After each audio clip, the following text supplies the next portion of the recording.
selalu fokus kepada kerajaan surga, kepada Bapa kita, kepada Tuhan Yesus yang sudah menyiapkan tempat rumah di dalam kerajaan surga. Baik, mari kita buka lagi di Matius 13. Matius 13. Jadi yang pertama saya sedikit merangkum ya. Yang pertama itu tentang penabur ya. Tuhan mau kita memiliki hati yang lembut, tanah yang subur ya. Jadi jangan keraskan hati. Kalau ada teguran, ada nasihat-nasihat, karena itu untuk kebaikan, itu datang dari Tuhan. Segala yang baik itu berasal dari Tuhan, segala yang jahat itu berasal dari iblis. Hanya dua itu ya. Jadi walaupun merasa sakit, walaupun merasa itu keras banget nasihatnya atau apa, tapi kalau untuk baik itu berarti dari Tuhan gitu ya. Tuhan mau kita memiliki hati yang lembut seperti tanah yang subur. Supaya apa? Supaya benih yang ditabur itu, perkataan nasihat atau apa itu, firman Tuhan atau apa itu, bertumbuh ya, lalu berakar ya. Nah, waktu berakar itu diambil di perumpamaan yang kedua antara lalang dan gandum. Sama-sama bertumbuh. Si iblis sebarin benih lalang, sama-sama bertumbuh. Tetapi Tuhan tidak mau cabut. Ketika masa pertumbuhan itu Tuhan tidak langsung cabut, karena Tuhan bilang apa? Kalau dicabut dua-duanya gandum juga cabut.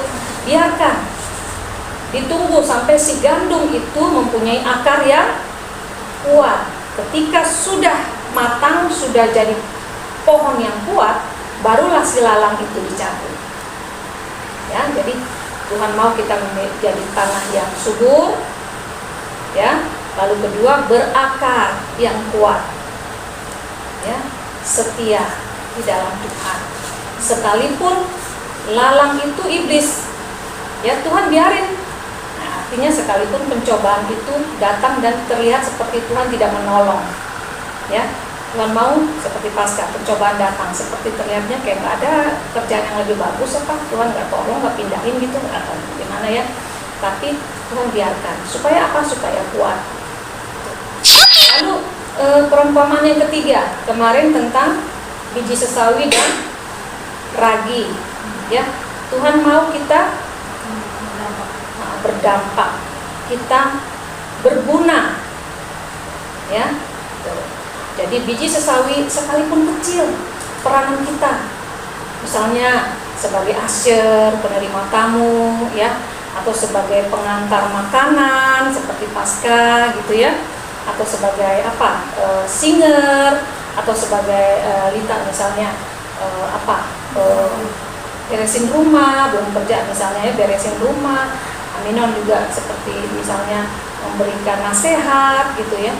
Kan masing-masing. Om Iman seperti misalnya apa, nganter-nganter orang gitu ya. Itu dilakukan seperti untuk melakukan kepada Tuhan dengan sepenuh hati ya. Peranan yang kecil biji sesawi atau ragi ya, ragi roti, tapi bisa menghasilkan hasil yang bagus, yang bermanfaat, yang penting itu menjadi pohon sesawi yang besar, bahkan besar di antara semua pohon dia sesawi, sampai burung-burung bisa bertengger. Jadi roti yang enak itu, roti yang mengembang. Nah, sekarang kita masuk ke hal kerajaan surga seri keempat, yaitu Matius 13, masih di ayat 44. Ya, kita lihat lagi apa yang Tuhan mau. Matius 44. Saya baca aja ya. Perumpamaan tentang harta terpendam dan mutiara yang berharga. Hal kerajaan surga itu seumpama harta yang terpendam di ladang yang ditemukan orang, lalu dipendamnya lagi. Harta yang terpendam ditemukan di ladang, ditemukan oleh orang, tapi dia pendam lagi, karena itu tanahnya bukan punya dia, ladangnya bukan punya dia. Oleh sebab sukacitanya, pergilah ia menjual seluruh miliknya, lalu membeli ladang itu, ya, membeli tanah itu. Demikian pula hal kerajaan surga itu seumpama seorang pedagang. Nah, ini contoh kedua. Pedagang yang mencari mutiara yang indah, setelah ditemukan mutiara yang sangat berharga, ia pun pergi menjual seluruh miliknya, lalu membeli mutiara itu. Kita langsung pahami ini artinya apa? Artinya hal kerajaan surga itu yang saya tadi bilang, fokus kepada kerajaan surga karena kita berasal dari sana dan kita akan kembali ke sana. Gitu. Ya, kita orang-orang utusan, kita duta-duta, kita akan kembali ke sana. Ya, jadi hal kerajaan surga seperti yang diumpamakan harta yang terpendam ini, harta karun ini adalah sesuatu yang sangat berharga, sesuatu yang sangat penting. Sampai-sampai apa? Jual semua milik kepunyaannya untuk membeli tanah itu. Karena tanah itu mengandung harta terpendam, harta karun gitu. Sampai dia jual. Yang sudah ada tuh dia jual. Dia gak peduli dengan yang ada,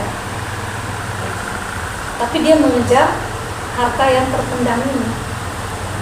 Dia jual semua. Dia gak sayang-sayang, gak sayang rumah, gak sayang apa, mobil mungkin, gak sayang motor, gak sayang apa gitu ya.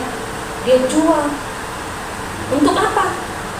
Untuk dia mengambil harta itu, harta yang terpendam itu, harta karun itu, harta yang dianggap bernilai, lebih bernilai daripada harta yang dia punya. Jadi hal kerajaan surga itu diibaratkan seperti itu. Betapa pentingnya fokus kita ke kerajaan surga, bukan ke dunia ini. Jadi tinggalkan dunia. Kalau ada dua pilihan, harta terpendam dengan harta yang sudah ada, ya, ditinggalkannya itu harta yang sudah ada, dijual demi untuk harta terpendam. Begitu juga hal kerajaan surga dengan hal dunia, kerajaan dunia. Mana yang harus kita tinggalkan? Mana yang harus kita pilih? Mana yang lebih penting? Ya hal kerajaan surga. Ya, hal dunia kita tinggalkan. Nah, lalu kembali soal mutiara, juga sama ini. Ya, mutiara itu dalam pandangan si pedagang itu sesuatu yang sangat berharga yang dia cari. Ya, setelah ditemukan, ya, dia pun menjual seluruh miliknya, lalu membeli mutiara itu. Ya, nah, kalau zaman dulu mutiara mungkin sangat berharga ya, tapi mutiara zaman sekarang udah nggak laku ya. Ya, karena apa? Karena mungkin orang sudah dengan peralatan-peralatan itu orang sudah bisa mengeksploitasi ya, mengambil mutiara itu udah gampang, ya, udah mudah. Jadinya harganya tidak terlalu mahal, tidak terlalu berharga. Kalau zaman dulu mutiara itu sesuatu yang sangat berharga, ya. Jadi itu perumpamaan tentang hal kerajaan surga itu begitu penting, sangat penting, sampai-sampai semua miliknya ditinggalkan, dijual, gitu. Karena untuk fokus kepada kerajaan surga. Kita sambung lagi ke ayat 47, perumpamaan tentang pukat.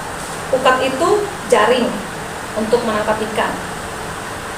Demikian pula hal kerajaan surga itu seumpama pukat yang dilabuhkan di laut, lalu mengumpulkan berbagai-bagai jenis ikan. Setelah penuh, pukat itu pun diseret orang ke pantai.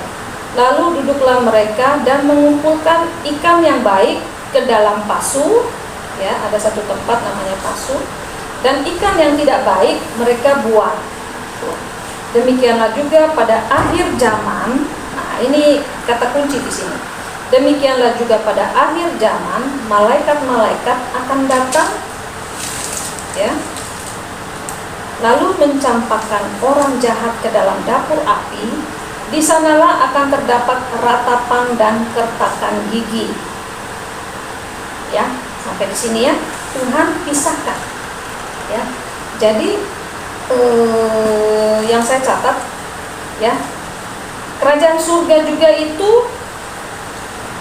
Tuhan ajarkan kita, kerajaan surga itu tidak semua bisa masuk. Nah, di sini baru kita mengerti ya. Kelahiran Tuhan Yesus mau kita rayakan. dan Tuhan Yesus mati, kita sangat bersyukur bahwa dosa-dosa kita diampuni, dihapus, ya. Tetapi untuk masuk dalam kerajaan surga, Tuhan Yesus sendiri yang mengatakan, bukan saya loh. Tuhan Yesus sendiri yang mengatakan, hal kerajaan surga itu seperti ukat yang ditebar, mengambil banyak orang, banyak ikan, tetapi dipilih. Ikan yang baik masuk ke pasu, ya. Pasu itu satu bejana gitu, satu tempat masuk ke sana. Tapi ikan-ikan yang tidak baik dibuang. Jadi nggak sembarangan dan tidak semua berlaku untuk semua kerajaan surga. Nah, ini yang kita harus garis bawahi. Ini yang saya juga nanti mau bawa ke drama itu. Nanti drama bahwa kelahiran Tuhan Yesus itu seringkali orang menganggap dengan percaya kepada Tuhan Yesus melalui Tuhan Yesus gitu. Ya. Lalu gampangan. Sudah pasti masuk kerajaan surga, sudah pasti masuk surga. Gitu. Bukan kita menghakimi, bukan tidak menghakimi, tetapi sama-sama kita belajar. Ternyata ada ini loh, ada aturan loh. Ada aturan, ternyata ada syaratnya loh. Makanya akulah jalannya memang lewat Tuhan Yesus. Karena Tuhan Yesus yang mengajarkan, dan Tuhan Yesus adalah putra Bapa Surgawi. Akulah jalan, akulah kebenaran. Dan itulah aturan, kebenaran yang benar. Akulah jalan, kebenaran, dan hidup. Hidup yang bagaimana? Hidup yang selamat, hidup yang berkelimpahan, hidup yang selamat. Berkelimpahan bukan dengan harta kekayaan, tetapi berkelimpahan dengan sukacita, damai, sejahtera. Seringkali orang berpemahaman hidup yang berkelimpahan itu penuh harta, berkelimpahan, berlimpah-limpah. Malah sekarang bukan berlimpah-limpah lagi, bahasa Indonesia limpah-limpah, tetapi sekarang udah ada tambahan nih, berlimpah-limpah. Buset, 4 kali. Ya, saking ingin memiliki harta dunia, berlimpah-limpah, buset, gitu kan. Padahal sebenarnya pemahaman atau konotasi dari arti kata hidup yang selamat, hidup yang berkelimpahan itu di dalam sukacita, damai, sejahtera, gitu, ya. Nah, jadi kembali lagi, hal kerajaan surga itu tidak sembarangan, pilihan, ya, dipilih, gitu. Kita beli baju, dipilih gitu ya, dipilih, boleh kakak, dipilih gitu kan. Jadi ya seperti itu bisa. Kerajaan surga itu sudah ditawarkan, sudah diberi oleh Tuhan Yesus. Gitu. Ya, dipilih, tinggal kita milih. Mau yang bagus apa yang jelek kan gitu. Sudah ada tuh pakaian-pakaiannya berjejer, ya kan? Nah, tinggal kita memilih dan membayar harga. Kita harus bayar harganya apa? Setia, taat, ya, melakukan. Setia, taat itu lebih kepada sikap diri, tetapi melakukan itu adalah action, melakukan, gitu. Ya. Nah, jadi ya seperti itu hal kerajaan surga.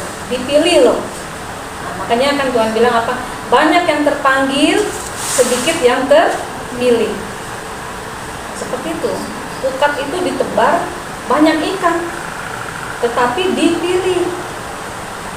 Ya, bukan saya yang ngomong, ya, tetapi Tuhan Yesus sendiri yang bicara. Supaya apa? Supaya kita jadi warning gitu, jadi perhatian buat kita. Oh ternyata gitu kan.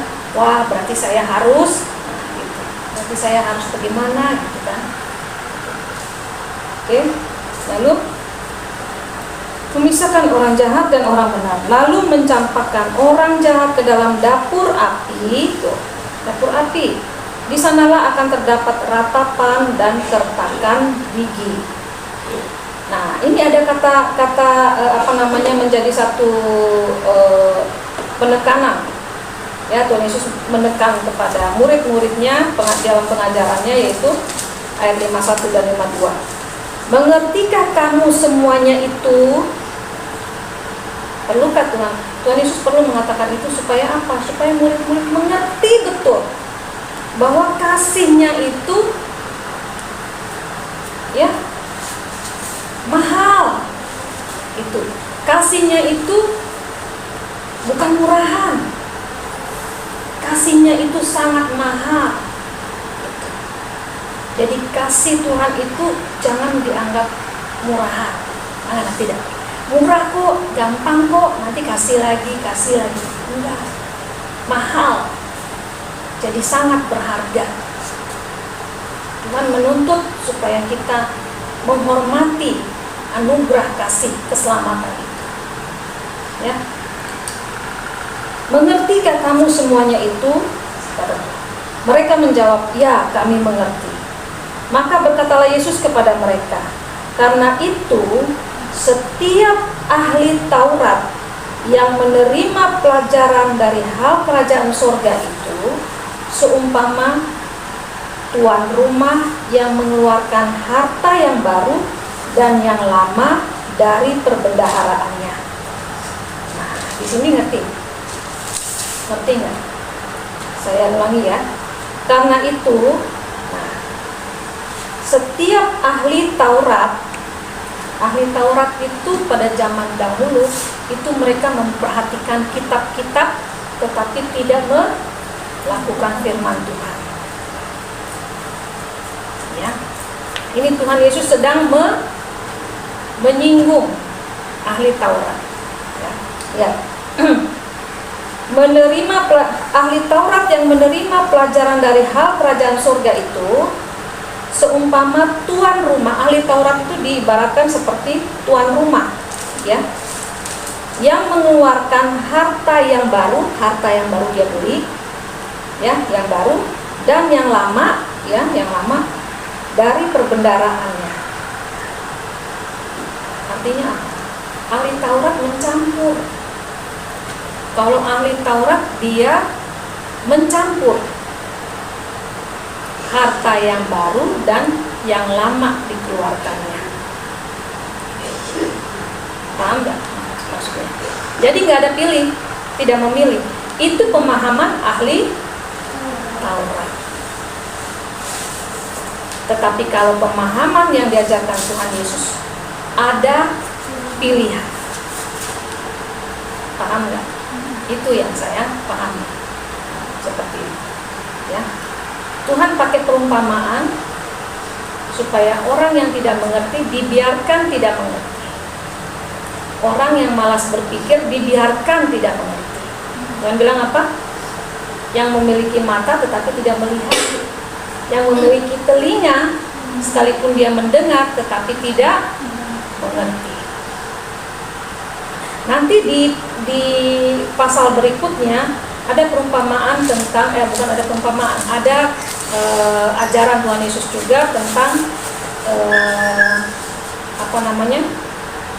ragi orang-orang Farisi. Ragi orang-orang Farisi itu adalah pengajaran-pengajaran orang Farisi. Nah, pada waktu itu orang-orang yang menentang Tuhan Yesus itu orang Farisi, orang Saduki, dan ahli Taurat. Jadi ragi di sini diibaratkan oleh Tuhan Yesus itu apa? Pengaruh. Ragi itu kan untuk roti, dia bisa jadi mengembang. Tepung yang kalau dicampur air itu jadi keras, dikasih ragi itu jadi bisa mengembang jadi roti empuk gitu ya.